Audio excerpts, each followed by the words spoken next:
الحمد لله رب العالمين والصلاة والسلام على سيد الأنبياء والمرسلين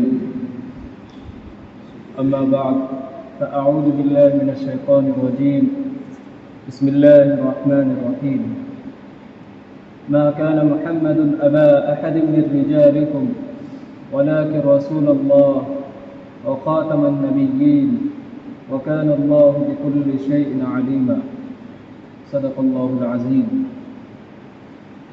میرے محترم، اللہ تبارک و تعالی نے ہمیں جس نبی کی امت میں پیدا کیا ہے وہ نبی الانبیاء ہے، نبی الامم ہے،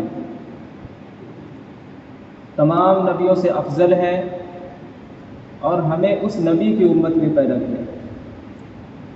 یہ مہینہ ربیع الاول کا مہینہ چل رہا ہے، اور اسی مہینے میں اللہ کے نبی اس دنیا میں آئے تھے، اور اسی مہینے میں آخرت کا سفر بھی کیا۔ تو مناسب ہے کہ اللہ کے نبی صلی اللہ علیہ وسلم کے جہاں بہت سارے صفات اچھے ہیں، وہیں پہ ایک جگہ اللہ تبارک و تعالی نے اللہ کے نبی صلی اللہ علیہ وسلم کے سلسلے سے دو صفات کا تذکرہ کیا ہے۔ میں اسی دو چیزوں پہ بات کروں گا اور انشاءاللہ اپنی بات کو مکمل کروں گا۔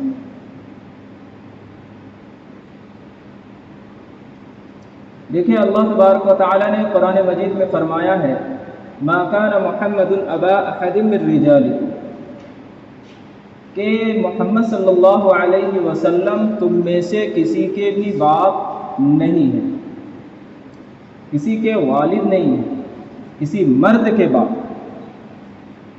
کسی بھی مرد کے باپ۔ اس آیت کو سمجھنے سے پہلے کچھ چیزوں کا سمجھنا ضروری ہوتا ہے۔ شان نزول جسے کہتے ہیں، یہ آیت مبارکہ نازل کب ہوئی؟ اللہ تبارک و تعالی نے یہ آیت اس وقت نازل فرمائی ہے جس وقت اللہ کے نبی صلی اللہ علیہ وسلم حضرت زینب رضی اللہ تعالی عنہا سے نکاح فرمایا تھا، بلکہ یہ نکاح اللہ تبارک و تعالی نے خود فرمایا۔ اسی سلسلے سے یہ آیت نازل ہوئی۔ حضرت زینب کا نکاح اصل میں پہلے ہوا تھا زید بن حارثہ سے۔ زید بن حارثہ کون ہے؟ زید بن حارثہ اللہ کے نبی صلی اللہ علیہ وسلم کے منہ بولے بیٹے تھے، زید بن حارثہ۔ ان کا واقعہ تفصیل کے ساتھ تو نہیں، لیکن اجمال کے ساتھ یہ سمجھ لیجئے کہ زید بن حارثہ رضی اللہ تعالی عنہ جس قبیلے میں پہلے رہتے تھے، تو پہلے عرب قبائل میں کچھ قبیلوں سے جنگیں ہوا کرتی تھیں، ایک دوسرے سے جنگ ہوا کرتی تھی، اور لوگ جب فتح پا لیتے تھے اور جس کو شکست دے دیتے تھے تو وہاں کے جو لڑکے ہیں، عورتیں ہیں، ان کو بانیاں بنا لی جاتی تھی، ان کو غلام بنا لیا جاتا تھا۔ تو ایک مرتبہ یہ ہوا کہ زید بن حارثہ جس قوم میں تھے وہ قوم شکست کھا گئی، اور وہاں سے زید بن حارثہ کو غلام بنا لیا گیا، اور زید بن حارثہ کو غلام بنا کر بیچ دیا گیا، اور وہ بکتے جو ہے وہ خرید و فروخت ہوتے ہوئے پہنچ گئے کہاں؟ مکہ کن کے پاس پہنچے؟ حضرت خدیجۃ الکبریٰ رضی اللہ تعالی عنہ کے پاس۔ جب وہ وہاں پہنچے، پھر جب اللہ کے نبی صلی اللہ علیہ وسلم کا نکاح ہوا تو حضرت زید بن حارثہ کو انہوں نے کن کو دے دیا؟ اللہ کے نبی کو دے دیا۔ اللہ کے نبی کی خدمت میں یہ زید رضی اللہ تعالی عنہ رہتے، خدمت کرتے۔ اور ایک موقع پہ کیا ہوا کہ زید بن حارثہ رضی اللہ تعالی عنہ کو مکے جب وہ گئے تھے تو کچھ لوگوں نے، ان کے جو والد تھے جنہوں نے وصیت کر کے اپنے بیٹے کو گئے تھے، اور اپنے بھائی کو کہ میرے بیٹے کو لے کے آنا ہے، چونکہ مل نہیں رہے تھے کہاں ہے ہمارا بیٹا۔ لیکن جب انہوں نے دیکھا کہ مکے میں زید بن حارثہ کو دیکھا گیا ہے، انہوں نے ان کے چچے کو اور ان کے بھائی کو بتایا۔ وہ لوگ آئے حضرت زید رضی اللہ تعالیٰ عنہ کے پاس، اللہ کے نبی کے پاس آئے، اللہ کے نبی سے کہا کہ ہم ان کے بھائی ہیں، یہ ان کے چچا ہیں، ان کو میرے پاس دے دیجئے، بہت دنوں سے ہم لوگ تلاش کر رہے تھے، مل نہیں رہے تھے حضرت زید رضی اللہ تعالیٰ۔ تو اللہ کے نبی نے کہا ٹھیک ہے، اگر وہ جانا چاہے تو لے جاؤ۔ ان لوگوں نے اللہ کے نبی کو کچھ پیسے بھی آفر کیے تھے کہ آپ جتنی قیمت چاہیں گے میں آپ کو دینے کے لیے تیار ہوں، لیکن اللہ کے نبی نے انکار کر دیا کہ ہمیں قیمت کی ضرورت نہیں ہے، اگر یہ جانا چاہے تو لے کے جاؤ۔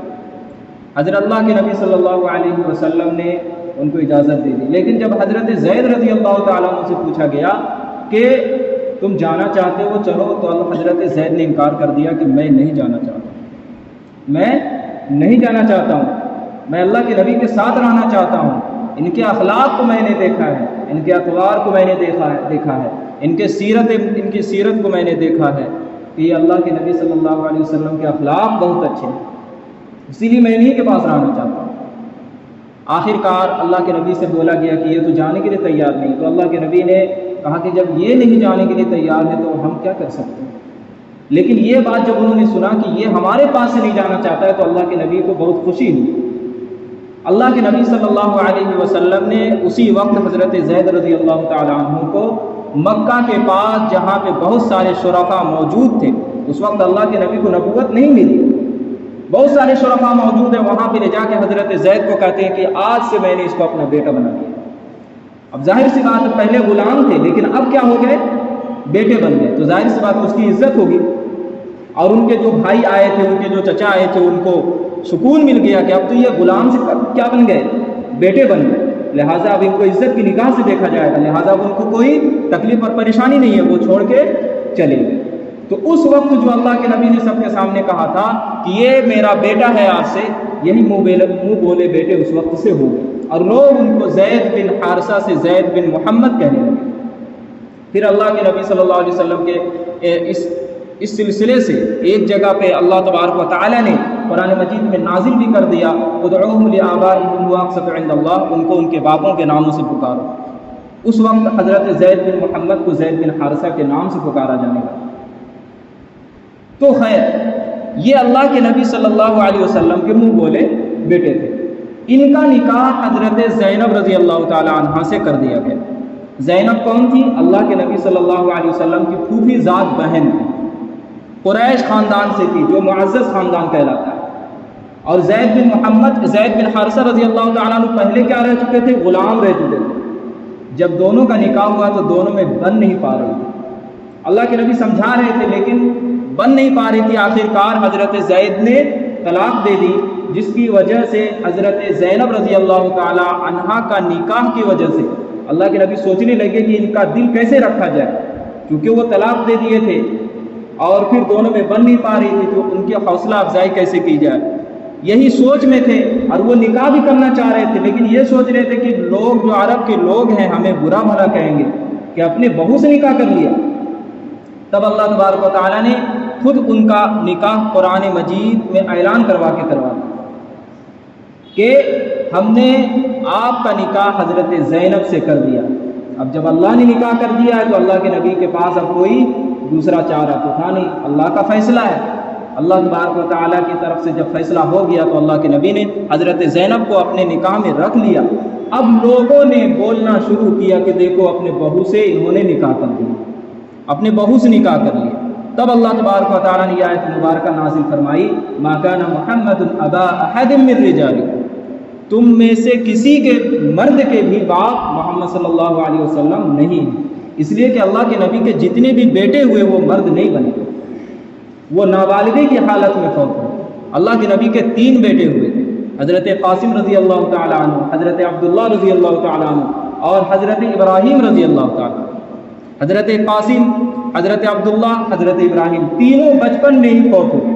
حضرت ابراہیم تو 17-18 مہینے کے بعد فوت ہوئے اور کچھ 10 مہینے کے بعد فوت ہوئے، کوئی بھی بالغ نہیں ہوا تھا، جب بالغ ہوا ہی نہیں تو مرد کہاں سے کہنا ہے۔ تو حضرت زید جو بالغ تھے تو ان کے باپ بھی نہیں ہے. جب ان کے باپ نہیں ہے تو ان کا بیٹا کیسے ہو گیا؟ یہ ان کی بہو کیسے ہو گئی؟ منہ بولے بیٹے سے کسی کا تعلق نسبی بیٹے کی طرح تو نہیں ہو جاتا ہے نا. آج اسی لیے علماء مسئلہ لکھتے ہیں کہ اگر آج بھی کوئی بیٹا بنا لے اپنے کسی دوسرے کو تو اپنا نام وہاں اس کے باپ کی جگہ پہ لکھنا جائز نہیں. قرآن کی روح سے ادعوہم لآبائہم واقسطوا عند اللہ، ان کو ان کے باپوں کے ناموں سے پکارو. آج بہت سارے لوگ لے پالک لیتے ہیں اور ان کو کیا اپنا نام وہاں داخل کرتے ہیں ان کے باپ کو چھوڑ کر. یاد رکھیں بالکل ناجائز ہے. آپ سرپرست کے نام پر اپنا نام لکھوا سکتے ہیں. اسی طریقے سے جب اس کا نکاح ہو تو اس کے نکاح میں جب والد کا نام آئے اس کا اصل والد کو ذکر کیا جائے. اور اگر انسان کوئی ایسا نہیں کرے گا تو پھر قیامت کے دن اس سے پوچھو گی کہ تم نے اس کے والد کا نام اپنے والد کی جگہ، اس کے والد کے نام کی جگہ اپنا نام کیوں دیا؟ تو خیر یہ حضرت زید اللہ کے نبی کے منہ بولے بیٹے تھے، نسبی بیٹے نہیں تھے. لیکن اب یہ بات ہوتی ہے کہ جب نسبی بیٹے نہیں تھے اور اللہ کے نبی کا کوئی بالغ بیٹا نہیں ہوا تو ایک طرح سے انسانوں کے ذہن میں ایک سوال پیدا ہوا. کیا سوال پیدا ہوا؟ کہ یہ تو ایک نقص ہے، ایک تو عیب ہے کہ بیٹا نہیں ہوا، بڑا بیٹا نہیں ہے، بیٹیاں ہی ہیں. تو ان کے ذہن کو جو وہم آ رہا تھا، اللہ تبارک و تعالیٰ نے اللہ کے نبی کی دو صفات بیان کی کہ اللہ کے نبی جو کسی مرد کے باپ نہیں ہے لیکن ان کے اندر دو صفات ہیں ایسی جو تمام والدوں سے بڑھ کر ہے. کیا ہے وہ؟ ولیکن رسول اللہ، لیکن وہ کون ہے؟ اللہ کے رسول ہیں. اور ہر رسول کون ہوتا ہے؟ اپنے امتی کا روحانی باپ ہوتا ہے. اللہ کے نبی اللہ کے رسول ہیں اور ہر رسول اپنے امتی کا روحانی باپ ہوتا ہے. لہٰذا اللہ کے نبی محمد صلی اللہ علیہ وسلم اپنے امتیوں کے روحانی باپ ہیں. اب بتائیے جن کے اتنے سارے روحانی بیٹے ہوں ان کو اگر نسبی بیٹے نہ بھی ہو، بالغ بیٹے نہ بھی ہو تو کیا فرق پڑتا ہے؟ اللہ نے وہاں پہ اللہ کے نبی کا مرتبہ بڑھا دیا کہ آپ کے تو اتنے سارے روحانی بیٹے، آپ کے تو اتنے سارے روحانی بیٹے. یہ چیز دوسری صفت اللہ تبارک و تعالیٰ نے اللہ کے نبی کی بیان فرمائی، یہ تو روحانی بیٹوں کے سلسلے میں ہے. دوسری بات اور سنو، وخاتم النبیین، اور روحانی بیٹوں سے بڑھ کر اللہ کے نبی کون ہے؟ نبی الانبیاء، تمام نبیوں کے اخیر میں ہے، تمام نبیوں کے سرے میں. خاتم کسے کہتے ہیں؟ خاتم اصل میں کہتے اسے ہیں کسی چیز کے آخری سرے کو خاتم کہا جاتا ہے، جس کی انتہا کو آخری سرا کہا جاتا ہے. مثال کے طور پر بلب آپ دیکھ رہے ہیں، اس بلب میں جو روشنی ہے یہ روشنی کہاں سے رہی ہے؟ ظاہر سی بات ہے پاور ہاؤس سے آ رہی ہے. تو اس بلب کا جو خاتم ہے وہ پاور ہاؤس ہے. اس بلب کا جو خاتم ہے وہ پاور ہاؤس ہے. اسی طریقے سے اللہ کے نبی صلی اللہ علیہ وسلم جو نبیوں کے خاتم ہیں، جو نبیوں کے خاتم ہیں، نبوت ایک کمال ہے انسانیت میں. اور اللہ کے نبی، اللہ کے جب تمام انسانوں کو، جتنے بھی انسانوں کو نبوت سے سرفراز کیا گیا، ان نبیوں کے آخری سرا کون ہوئے؟ اللہ کے نبی ہیں. تو لہٰذا اللہ کے نبی خاتم ہیں اور یہ اللہ کے نبی صلی اللہ علیہ وسلم کی افضلیت ہے. اس لیے کہ اللہ کے نبی صلی اللہ علیہ وسلم نبوت سے بالذات متصف ہے اور دوسرے جو انبیاء ہیں وہ بالصفات متصف ہے. نبوت بالذات کا کیا مطلب ہوتا ہے؟ نبوت بالذات کا آسان مطلب ایسا یہ ہوتا ہے کہ جیسے مثال کے طور پر آپ دیکھ رہے ہیں سورج کو، اور سورج کے اندر جو روشنی ہے یہ روشنی سورج کے اندر بالذات ہے. لیکن یہ روشنی جب آتی ہے زمین پر، جو آپ دیکھ رہے ہیں صحن کے اندر، اس صحن کے اندر جو روشنی آ رہی ہے یہ بالصفات ہے روشنی. اور اس روشنی سے جو اندر یہ روشنی جو پیدا ہو رہی ہے یہ بھی بالصفات ہے، بالعرض جسے کہتے ہیں. لیکن اصل جو روشنی ہے وہ روشنی ہے کہاں؟ وہ روشنی اصل سورج ہے. اگر آپ سورج چھپ جائے ابھی تو پورا اندھیرا ہو جائے گا.